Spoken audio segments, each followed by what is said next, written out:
नमस्कार दोस्तों। आज की कहानी मुंशी प्रेमचंद द्वारा लिखित कहानी, एक खूबसूरत कहानी माँ।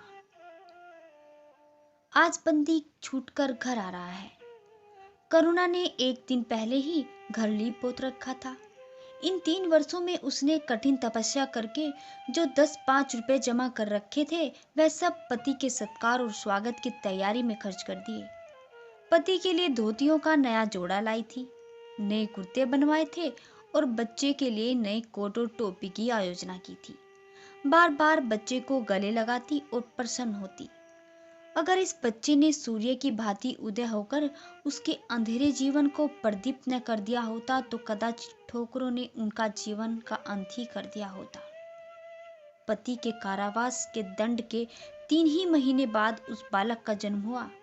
उसी का मुंह देख देख कर करुणा ने यह 3 साल काट दिए थे। वह सोचती, जब मैं बालक को उनके सामने ले जाऊंगी तो वह कितने प्रसन्न होंगे।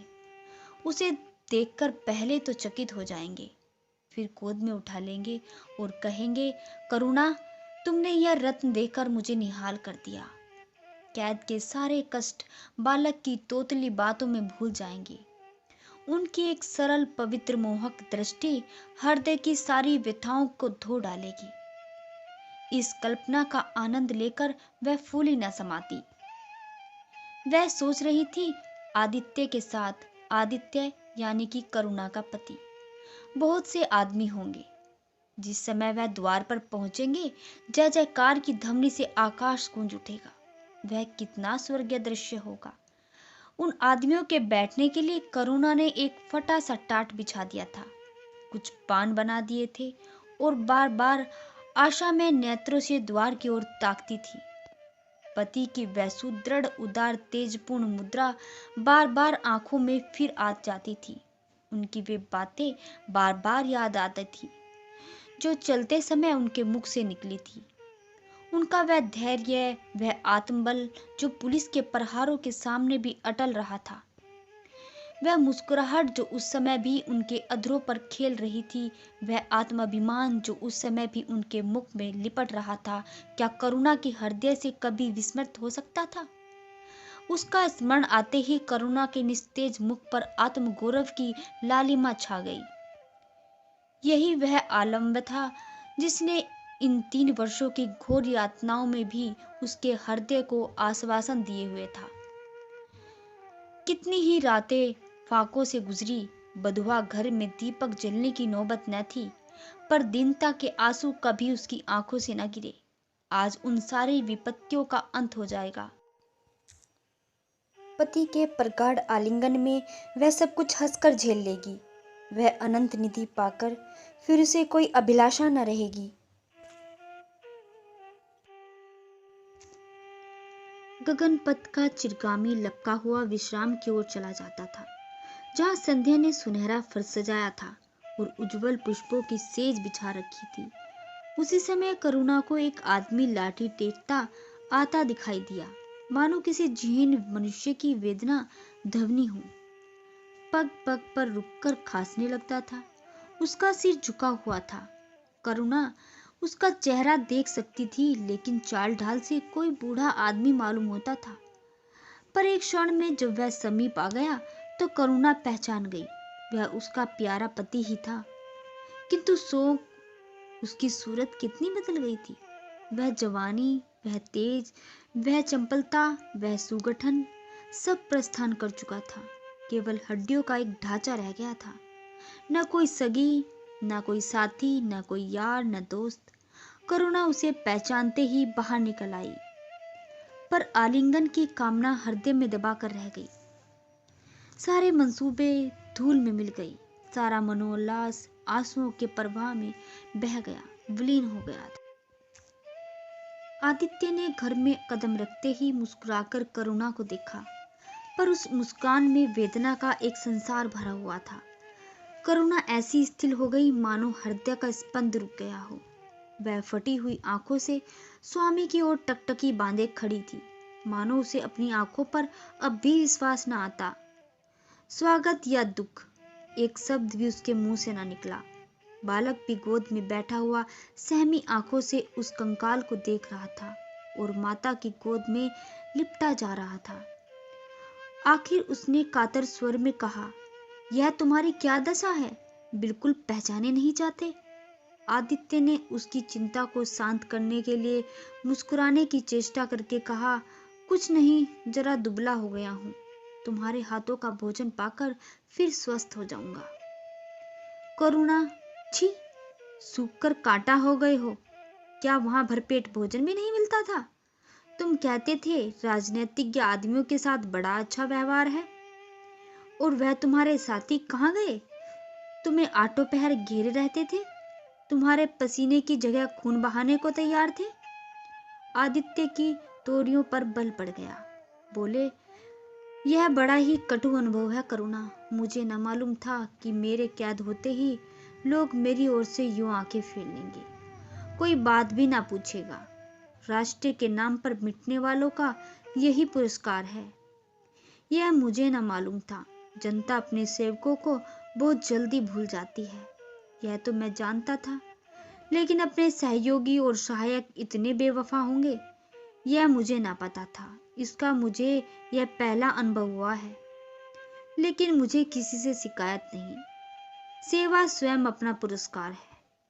मेरी भूल थी कि मैं उसके लिए यश और नाम चाहता था। करुणा, तो क्या वहां भोजन भी नहीं मिलता था? आदित्य, यह न पूछो करुणा, बड़ी करुण कथा है। बस यही गनीमत समझो कि जीता लौट आया। तुम्हारे दर्शन बंधे थे, नहीं तो कष्ट तो ऐसे ऐसे उठाए कि अब तक मुझे प्रस्थान कर जाना चाहिए था। मैं जरा लेटूंगा, खड़ा नहीं रहा जाता। दिन भर में इतनी दूर आया हूं। संध्या हो गई थी। एक भिखारिन द्वार पर आकर भीख मांगने लगी। करुणा उस समय गऊओं को पानी दे रही थी। प्रकाश बाहर खेल रहा था। बालक ही तो ठहरा, शरारत सूझी। घर में गया और कटोरे में थोड़ा सा भूसा लेकर बाहर निकला। भिखारिन ने झोली को फैला दिया। प्रकाश ने भूसा उसकी झोली में डाल दिया और जोर जोर से तालियां बजाता हुआ भागा। भिखारिन ने अग्निमय नेत्रों से देखकर कहा, वारे लाडले, मुझसे हंसी करने चाहते हो? यही माँ बाप ने सिखाया है, तब तो तुम खूब कुल का नाम जगाओगे। करुणा उसकी बोली सुनकर बाहर निकल आई और पूछा, क्या हुआ माता, किसे कह रही हो? भिखारी ने प्रकाश की तरफ इशारा करके कहा, वह तुम्हारा लड़का है? देखो ना, कटोरे में भूसा लेकर मेरी झोली में डाल गया।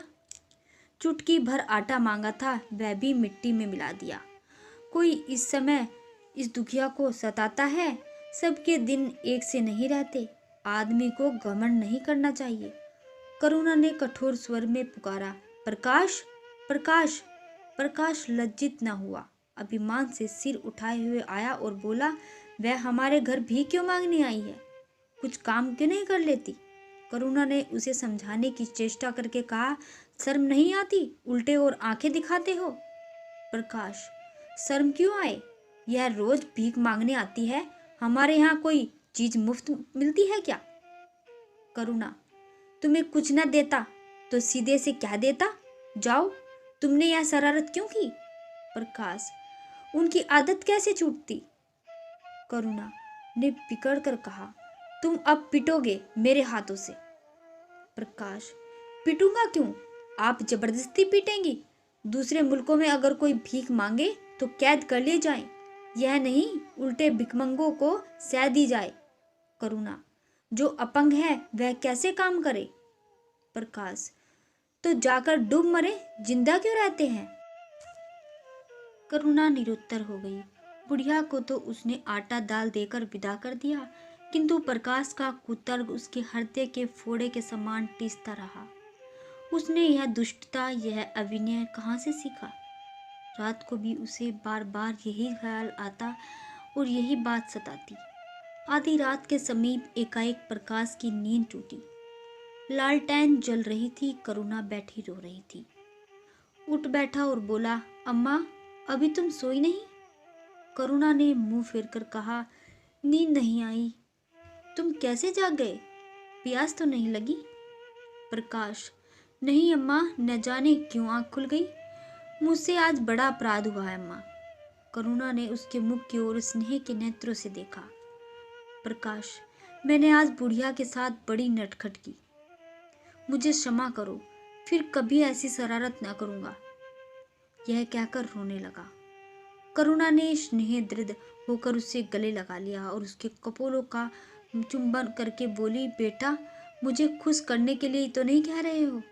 तुम्हारे मन में सचमुच पछतावा हो रहा है? प्रकाश ने सिसक भरते हुए कहा, नहीं अम्मा, मुझे दिल से अफसोस हो रहा है। अब कि वह बुढ़िया आएगी तो मैं उसे बहुत से पैसे दूंगा। करुणा का हृदय मतवाला हो गया। ऐसा जान पड़ा आदित्य सामने खड़े बच्चे को आशीर्वाद दे रहा है और कह रहा है, करुणा, शोभ मत कर, प्रकाश अपने पिता का नाम रोशन करेगा, तेरी संपूर्ण कामना पूरी हो जाएगी। लेकिन प्रकाश के कर्म और वचन में मेल न था और दिनों के साथ उसके चरित्र का अंग प्रत्यक्ष होता जाता था।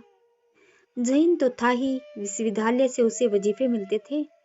करुणा भी उसकी यथेष्ट सहायता करती थी, फिर भी उसका खर्च पूरा न पड़ता था। वह मितव्ययता और सरल जीवन पर विध्वंस से भरे हुए व्याख्यान दे सकता था, पर उसका रहन सहन फैशन के अंधभक्तों से ज्यों भर भी खटकर न था। प्रदर्शन की धुन उसे हमेशा सवार रहती थी। उसके मन और बुद्धि में निरंतर द्वंद्व होता रहता था। मन जाति की ओर थी और बुद्धि अपनी ओर।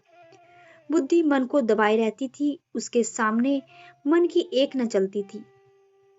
जाति सेवा ऊषर की खेती है, वहां बड़े से बड़ा उपहार हो जो मिल सकता है वह है गौरव और यश, पर वह भी अस्थाई नहीं, इतना स्थिर कि क्षण भर में कमाई पर पानी फिर सकता है।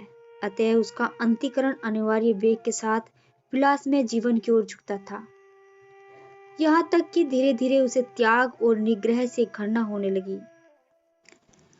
उसके हृदय न था, भाव न था, केवल मस्तिष्क था। मस्तिष्क में दर्द कहाँ, वह तो तर्क है, मंसूबे हैं। सिंध में बाढ़ आई, हजारों आदमी तबाह हो गए। विद्यालय ने वहां एक सेवा समिति बेची। प्रकाश के मन में द्वंद्व होने लगा, जाऊं या न जाऊं। इतने दिनों अगर वह परीक्षा की तैयारी करे तो प्रथम श्रेणी से पास हो। चलते समय उसने बीमारी का बहाना कर दिया। करुणा ने लिखा, तुम सिंध न गए, इसका मुझे दुख है। तुम बीमार रहते हुए भी वहां जा सकते थे। समिति में चिकित्सक भी तो होते हैं। प्रकाश ने पत्र का उत्तर न दिया। उड़ीसा में अकाल पड़ा, प्रजा मक्खियों की तरह मरने लगी। कांग्रेस ने पीड़ितों के लिए एक मिशन तैयार किया। उन्हीं दिनों विद्यालय ने इतिहास के छात्रों को ऐतिहासिक खोज के लिए लंका भेजने का निश्चय किया। करुणा ने प्रकाश को लिखा, तुम उड़ीसा जाओ, किंतु प्रकाश लंका जाने को ललायित था। वह कई दिन इसी दुविधा में रहा। अंत को सिलोन ने उड़ीसा पर विजय पाई। करुणा ने अब की उसे कुछ न लिखा और चुपचाप रोती रही। सिलोन से लौटकर प्रकाश छुट्टियों में घर गया। करुणा उसे खिंची खिंची रही। प्रकाश मन में लज्जित हुआ और संकल्प लिया कि अब के कोई अवसर ऐसा न देगा कि अम्मा को अवश्य ही प्रसन्न कर लेगा। यह निश्चय करके वह विद्यालय लौटा, लेकिन यहाँ आते ही फिर परीक्षा की फिक्र सवार हो गई। यहाँ तक कि परीक्षा के दिन आ गए, मगर इम्तिहान से फुर्सत पाकर भी प्रकाश घर न गया।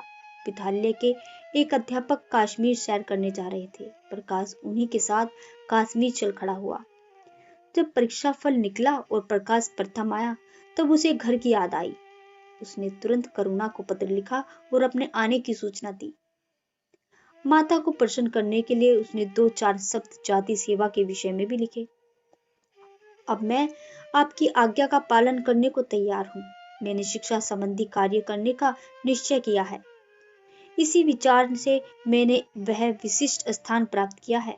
हमारे नेता भी तो विद्यालय के आचार्य ही उसका सम्मान करते हैं। अभी तक उन उपाधियों के मोह से विमुक्त नहीं होते। हमारे नेता भी योग्यता, सदुत्साह और लगन का उतना ही सम्मान करते हैं जितना उपाधियों का। अब मेरी इज्जत करेंगे और जिम्मेदारियों का काम भी सौंपेंगे। जो पहले मांगे भी न मिलता था, कोरोना की आस फिर बंधी। विद्यालय खुलते ही प्रकाश के नाम रजिस्ट्रार का पत्र भी पहुंचा। उन्होंने प्रकाश को इंग्लैंड जाकर विद्याभ्यास करने के लिए सरकारी वजीफे की मंजूरी की सूचना दी। प्रकाश पत्र हाथ में लिए हर्ष के उन्माद में जाकर मां से बोला, अम्मा, मुझे इंग्लैंड जाकर पढ़ने के लिए सरकारी वजीफा मिल गया। करुणा ने उदासीन भाव से पूछा, तो तुम्हारा क्या इरादा है? प्रकाश, मेरा इरादा? ऐसा अवसर पाकर भला कौन छोड़ता है? करुणा, तुम तो स्वयं सेवकों से भर्ती होने जा रहे थे। प्रकाश, तो आप समझती हैं स्वयं सेवक बन जाना ही जाति सेवा है? मैं इंग्लैंड से आकर भी तो सेवा कार्य कर सकता हूँ अम्मा। सच पूछो तो एक मजिस्ट्रेट अपने देश का जितना उपकार कर सकता है उतना 1000 स्वयंसेवक मिलकर भी नहीं कर सकते। मैं तो सिविल सर्विस की परीक्षा में बैठूंगा और मुझे विश्वास है कि सफल भी हो जाऊंगा। करुणा ने चकित होकर पूछा, तो क्या तुम मजिस्ट्रेट हो जाओगे? प्रकाश, सेवा भाव रखने वाला एक मजिस्ट्रेट कांग्रेस के 1000 सभापतियों से ज्यादा उपकार कर सकता है। अखबारों में उसकी लंबी लंबी तारीफें न छपेगी, जनता उसके जुलूस की गाड़ी न खींचेगी और न विद्यालयों के छात्र उसको अभिनंदन पत्र देंगे, पर सच्ची सेवा मजिस्ट्रेट ही कर सकता है। करुणा ने आपत्ति के भाव से कहा, लेकिन यही मजिस्ट्रेट तो जाति के सेवकों को सजाए देता है, उन पर गोलियां चलाते हैं। प्रकाश, अगर मजिस्ट्रेट के हृदय में परोपकार का भाव है तो वह नरमी से वही काम करता है जो दूसरे गोलियां चलाकर भी नहीं कर सकते। करुणा, मैं यह नहीं मानूंगी। सरकार अपने नौकरों को इतनी स्वाधीनता नहीं देती, वह एक नीति बना देती है और हर एक सरकारी नौकर को उसका पालन करना ही पड़ता है। सरकार की पहली नीति यह है कि वह दिन दिन अधिक संगठित और दृढ़ हो और उसके लिए स्वाधीनता के भावों का दमन करना जरूरी है। अगर कोई मजिस्ट्रेट इस नीति के विरुद्ध काम करता है तो वह मजिस्ट्रेट न रहेगा, वह तो हिंदुस्तानी ही था जिसने तुम्हारे बाबूजी को जरा सी बात पर 3 साल की सजा दे दी थी। उसी सजा ने उनके प्राण लिए हैं बेटा। मेरी इतनी बात मानो, सरकारी पदों पर न गिरो। मुझे यह मंजूर है कि तुम मोटा खाकर और मोटा पहनकर देश की कुछ सेवा करो, इसके बदले कि तुम हाकिम बन जाओ और शान से जीवन बिताओ। और यह समझ लो कि जिस दिन तुम हाकिम की कुर्सी पर बैठोगे उस दिन से तुम्हारा दिमाग हाकिम का सा हो जाएगा। तुम यही चाहोगे कि अफसरों से तुम्हारी नेकनामी और तरक्की हो और एक गवारू मिसाल लो। लड़की जब तक मेके से गवारी रहती है वह अपने को उसी घर से समझती है, लेकिन जिस दिन ससुराल चली जाती है वह अपने घर को दूसरे का घर समझने लगती है। माँ बाप भाई बंद सब वही रहते हैं, लेकिन वह घर अपना नहीं रहता। यह दुनिया का दस्तूर है। प्रकाश ने खींचकर कहा, तो क्या आप यही चाहती हैं कि मैं जिंदगी भर चारों तरफ ठोकरें खाता फिरूं? करुणा कठोर नेत्रों से देखकर बोली, अगर ठोकर खाकर आत्मा स्वाधीन रह सकती है तो मैं कहूंगी कि ठोकर खाना अच्छा है। प्रकाश ने निश्चयात्मक भाव से पूछा, तो आपकी यही इच्छा है? करुणा ने उसी स्वर में उत्तर दिया, हाँ मेरी यही इच्छा है। प्रकाश ने कुछ जवाब न दिया, उठकर बाहर चला गया। तुरंत रजिस्ट्रार को इनकार पत्र लिखा भेजा, मगर उसी क्षण मानो उसके सिर पर विपत्ति ने आसन जमा लिया। विरक्त और विमन अपने कमरे में पड़ा रहता, न कहीं घूमने जाता, न किसी से मिलता। मुंह लटकाए भीतर आता और फिर बाहर जाता। यहाँ तक कि महीनों गुजर गया, न चेहरे पर वह लाली रही न वह ओज। आंखें अनाथों की मुख की भांति याचना से भरी हुई, होठ हंसना भूल गए, मानो उस इनकारी पत्र के साथ उसकी सारी सजीवता, सारी चपलता, सारी सरलता विदा हो गई। करुणा उसके मनोभाव समझती और उसके शोक को भुलाने की चेष्टा करती थी, पर रूठे देवता को प्रसन्न करना बहुत ही मुश्किल था। आखिरकार एक दिन उसके प्रकाश से कहा, बेटा अगर तुमने विलायत जाने की ठान ही ली तो चले जाओ। मना करूंगी तो मुझे खेद है कि मैंने तुम्हें रोका। अगर मैं जानती कि तुम्हें इतना आघात पहुंचेगा तो कभी न रोकती। मैंने तो केवल इस विचार से रोका कि तुम्हें जाति सेवा में मग्न देखकर तुम्हारे बाबूजी की आत्मा प्रसन्न होगी। उन्होंने चलते समय यही वसीयत की थी। प्रकाश ने रुखाई से जवाब दिया, अब क्या जाऊंगा, इनकारी खत लिख चुका हूँ। मेरे लिए कोई अब तक बैठा थोड़ा ही होगा, कोई दूसरा लड़का चुन लिया गया होगा। फिर करना ही क्या है? जब आपकी मर्जी यही है कि गांव गांव खाक छानता फिरूं तो वही सही। करुणा का गर्व चूर चूर हो गया। इस अनुमति से उसने बाधा का काम लेना चाहा था, पर सफल न हुई। बोली, अभी कोई न चुना गया होगा, लिख दो, मैं जाने को तैयार हूँ। प्रकाश ने झुलझुलाकर कहा, अब कुछ नहीं हो सकता, लोग हंसी उड़ाएंगे, मैंने तय कर लिया है कि जीवन आपकी इच्छा के अनुकूल ही बनाऊंगा। करुणा, तुमने अगर शुद्ध मन से यह इरादा किया होता तो यूं न रहती। तुम मुझसे सत्याग्रह कर रहे हो। अगर मन को दबाकर मुझे अपनी राह का कांटा समझकर तुमने मेरी इच्छा पूरी की तो क्या की? मैं तो वह जब जानती कि तुम्हारे मन में आप सेवा का भाव उत्पन्न होता। तुम आज भी रजिस्ट्रार साहब को पत्र लिख दो। प्रकाश, अब मैं नहीं लिख सकता, तो इसी शोक में तने बैठे रहोगे? लाचारी है। करुणा ने और कुछ न कहा। जरा देर में प्रकाश ने देखा कि वह कहीं जा रही है, मगर वह कुछ बोली नहीं। करुणा के लिए बाहर जाना आना कोई असाधारण बात नहीं थी, लेकिन जब संध्या हो गई और करुणा न आई तो प्रकाश को चिंता होने लगी। अम्मा कहाँ गई? यह प्रश्न बार बार उसके मन में उठने लगा। प्रकाश सारी रात द्वार पर बैठा रहा। भांति भांति की शंकाएं मन में उठने लगी। उसने अब याद आया कि चलते समय करुणा कितनी उदास थी, उसकी आंखें कितनी लाल थी। यह बातें प्रकाश को उस समय क्यों नहीं नजर आई? वह क्यों स्वार्थ में अंधा हो गया? हाँ, अब प्रकाश को याद आया, माता ने साफ सुथरे कपड़े पहने थे और उसके हाथ में छतरी भी थी। तो क्या वह कहीं दूर गई है? किससे पूछूं? अनिश्चितता के भाव से प्रकाश रोने लगा। श्रावण की अंधेरी भयानक रात थी। आकाश में श्याम मेघमालाएं भीषण स्वप्न की भांति छाई हुई थी। प्रकाश रह रहकर आकाश की ओर देखता था, मानो करुणा उन्हीं मेघमालाओं में छिपी बैठी हो। उसने निश्चय किया कि सवेरे होते ही मां को खोजने चालू करूंगा। किसी ने द्वार पर खटखटाया और प्रकाश ने दौड़कर खोला तो देखा करुणा खड़ी है। उसका मुखमंडल इतना खोया हुआ, इतना करुण था, जैसे आज ही उसका सुहाग उजड़ गया हो। जैसे ही संसार में अब उसके लिए कुछ नहीं रहा, जैसे वह नदी के किनारे खड़ी अपनी लदी हुई नाव को डूबते देख रही हो और कुछ नहीं बचा हो।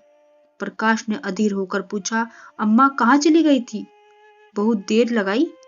करुणा ने भूमि की ओर ताकते हुए जवाब दिया, एक काम से गई थी, देर हो गई। यह कहते हुए उसने प्रकाश के सामने बंद लिफाफे फेंक दिया और प्रकाश ने उत्सुक होकर लिफाफा उठा लिया और ऊपर की धाले की मोहर थी। तुरंत ही लिफाफा खोलकर पढ़ा और हल्की सी लालिमा चेहरे पर दौड़ गई। पूछा, यह तुम्हें कहाँ मिल गया अम्मा? करुणा, तुम्हारे रजिस्ट्रार के पास से लाई हूं। क्या तुम वहां चले गए थे? और क्या करती? कल तो गाड़ी का समय न था, मोटर ले ली थी। प्रकाश एक क्षण तक मौन खड़ा रहा और फिर कुटित स्वर से बोला, जब तुम्हारी इच्छा नहीं है तो मुझे क्यों भेज रही हो? करुणा ने विरक्त भाव से कहा, इसलिए कि तुम्हारे जाने की इच्छा है। तुम्हारा यह मलिन वेश नहीं देखा जाता। अपने जीवन के 20 वर्ष तुम्हारी हितकामना पर अर्पित कर दिए, अब तुम्हारी महत्वाकांक्षा की हत्या नहीं कर सकती। तुम्हारी यात्रा सफल हो, यही हमारी हार्दिक अभिलाषा है। करुणा का कंठ रुद्र हो गया और कुछ न कह सकी। प्रकाश उसी दिन से यात्रा की तैयारी करने लगा। करुणा के पास जो कुछ था वह सब खर्च हो गया। कुछ ऋण भी लेना पड़ा। नए सूट बने, सूटकेस लिए गए। प्रकाश अपनी धुन में मस्त था। कभी किसी चीज की फरमाइश लेकर आता, कभी किसी चीज की। करुणा इस एक सप्ताह में इतनी दुर्बल हो गई कि उसके बालों पर कितनी सफेदी आ गई, चेहरे पर कितनी झुर्रियां पड़ गई, यह उससे कुछ न नजर आता। उसकी आंखों में इंग्लैंड के दृश्य समाये हुए थे। महत्वाकांक्षा आंखों पर पर्दा डाले हुए थी। प्रस्थान का दिन आया। आज कई दिनों के बाद धूप निकली थी। करुणा स्वामी के पुराने कपड़ों को बाहर निकाल रही थी। उनकी गांठों की चादरें, खद्दर के कुर्ते पजामे और लिहाफों को अभी तक संदूक में संचित थे। प्रति वर्ष वे धूप में सुखाए जाते और झाड़ पूंछ कर रख दिए जाते। करुणा ने आज फिर उन कपड़ों को निकाला, मगर सुखाकर रखने के लिए नहीं, गरीबों में बांट देने के लिए। वह आज पति से नाराज है। वह लुटिया डोर और घड़ी जो आदित्य की चिरसंगिनी थी और उनकी 20 वर्ष से करुणा ने उपासना की थी, आज निकाल कर आंगन में फेंक दी गई। वह झोली जो बरसों से आदित्य के कंधों पर आरूढ़ रह चुकी थी, आप कूड़े में डाल दी गई। वह चित्र जिसके सामने 20 वर्षों से करुणा सिर झुकाती थी, आज वह निर्दयता से भूमि पर डाल दिया गया। पति का कोई स्मृति चिन्ह वह अब अपने घर में नहीं रखना चाहती थी। उसका अंतकरण शोक और निराशा ने विदीर्ण हो गया और पति के सिवाय वह किसी पर क्रोध उतारे कौन है उसका अपना। वह किसे अपना व्यथा सुनाए, किसे अपनी छाती चीर कर दिखाए। वह होते हुए तो प्रकाश दास्तान की जंजीर गले में डालकर फूला न समाता। उसे कौन समझाए कि आदित्य भी इस अवसर पर पछताने के सिवा और कुछ न कर सके। प्रकाश के मित्रों ने आज उसे विदाई का भोज दिया था। वहां से वह संध्या समय कई मित्रों के साथ मोटर से पर लौटा। सफर का सामान मोटर पर रख दिया गया। जब वह अंदर आकर माँ से बोला, अम्मा जाता हूँ, मुंबई पहुंचकर पत्र लिखूंगा। तुम्हें मेरी कसम, रोना मत और मेरे खतों का जवाब बराबर देते रहना। जैसे किसी लाश को बाहर निकालते समय संबंधियों का धैर्य टूट जाता है, रुके हुए आंसू निकल पड़ते हैं और शोक की तरंगे उठने लगती है, उसी दशा और करुणा की हुई कलेजे से एक हाहाकार हुई। उसने उसी दुर्बल आत्मा के एक एक कण को कपा दिया। मालूम हुआ पांव पानी में फिसल गया और वह लहरों में बही हुई जा रही है। उसके मुख से शोक का आशीर्वाद का एक शब्द भी न निकला और प्रकाश ने उसके चरण छुए। आश्रु जल से माता के चरणों को पखारा, फिर बाहर चला। करुणा पाषाण मूर्ति की भांति खड़ी थी। सहसा गवाले ने आकर कहा, बहूजी भैया चले गए, बहुत रोते थे। तब करुणा की समाधि टूटी। देखा सामने कोई नहीं। घर में मृत्यु का सा सन्नाटा छाया हुआ है और मानो हृदय की गति बंद हो गई। सहसा करुणा की दृष्टि ऊपर उठ गई। उसने देखा कि आदित्य अपनी गोद में प्रकाश की निर्जीव देह लिए खड़े हो सक रहे हैं। करुणा पछाड़ खाकर गिर पड़ी। करुणा जीवित थी, पर संसार से उसका कोई नाता न था। उसका छोटा सा संसार, जिसे उसने अपनी कल्पनाओं के हृदय से रचा था, स्वपर्व की भांति अनंत में विलीन हो गया। जिस प्रकाश को सामने देखकर वह जीवन की अंधेरी रात में भी हृदय की आशाओं की संपत्ति लिए जी रही थी, वह बुझ गया। संपत्ति लुट गई। अब न कोई आश्रय है, न उसकी जरूरत। जिन गवाओं को वह दोनों वक्त अपने हाथों से दाना चारा देती और सहलाती थी, वे अब खूंटे पर बंधी निराश नेत्रों से द्वार की ओर ताकती रहती थी। बछड़ों को गले लगाकर पुचकारने वाला अब कोई न था। जिसके लिए दूध दुहे, मट्ठा निकाले, खाने वाला कौन था। करुणा ने अपने छोटे से संसार को अपने ही अंदर समेट लिया था। किंतु एक ही सप्ताह में करुणा के जीवन ने फिर रंग बदला। उसका छोटा सा संसार फैलते फैलते विश्वव्यापी हो गया। जिस लगन ने नौका को तट से एक केंद्र पर बांध रखा था, वह उखड़ गया। अब नौका सागर में अशेष विस्तार से भ्रमण करेगी, चाहे वह अधाम तरंगों के वक्ष में क्यों न विलीन हो जाए। करुणा द्वार पर आ बैठी और मोहल्ले भर के लड़कों को जमा करके दूध पिलाती। दोपहर तक मक्खन निकालती और वह मक्खन मोहल्ले के लड़के खाते। फिर भांति भांति के पकवान बनाती और कुत्तों को खिलाती। अब यही उसका नित्य का नियम हो गया। चिड़िया, कुत्ते, बिल्लियां, चींटी, चींटे सब अपने अपने हो गए। प्रेम का वह द्वार अब किसी के लिए बंद न था। उस अंगुल भर जगह में जो प्रकाश के लिए भी काफी न थी, अब समस्त संसार समा गया था। एक दिन प्रकाश का पत्र आया। करुणा ने उसे उठाकर फेंक दिया। फिर थोड़ी देर के बाद उसे उठाकर फाड़ डाला और चिड़ियों को दाना चुगाने चली गई। मगर जब निशा और योगिनी ने अपनी धुनी चलाई तो वह वेदना उससे वरदान मांगने के लिए विकल हो गई थी। तो करुणा मनोवेदना भी सजग हो उठी। प्रकाश का पत्र पढ़ने के लिए उसका मन व्याकुल हो उठा और उसने सोचा, प्रकाश मेरा कौन है, मेरा उससे क्या प्रयोजन। हाँ, प्रकाश मेरा कौन है। हृदय ने उत्तर दिया, प्रकाश तेरा सर्वस्व है। वह तेरे उस अमर प्रेम की निशानी है जिससे तू सदैव के लिए वंचित हो गई है। वह तेरा प्राण है, तेरे जीवन दीपक का प्रकाश है, तेरी वंचित कामनाओं का माधुर्य, तेरे आंसू जल के विहार करने वाले का हंस। करुणा उस पत्र के टुकड़ों को जमा करने लगी, मानो उसके प्राण बिखर गए हों। एक एक टुकड़े उसे अपने खोए हुए प्रेम का एक पद चिन्ह सा मालूम होता। जब सारे पुर्जे जमा हो गए तो करुणा दीपक के सामने बैठकर उसे जोड़ने लगी, जैसे कोई वियोगी हृदय प्रेम से टूटे हुए तारों को जोड़ रहा हो। हाय री ममता! वह अभागिन सारी रात उन पुर्जों को जोड़ने में लगी रही। पत्र दोनों ओर लिखा था, इसलिए पुर्जों को ठीक स्थान पर रखना भी कठिन था। कोई शब्द, कोई वाक्य बीच में गायब हो जाता। उस एक टुकड़े को वह फिर खोजने लगती। सारी रात बीत गई, पर पत्र अभी तक अपूर्ण था। दिन चढ़ आया। मोहल्ले के लोंडे मक्खन और दूध की चाह में एकत्र हो गए।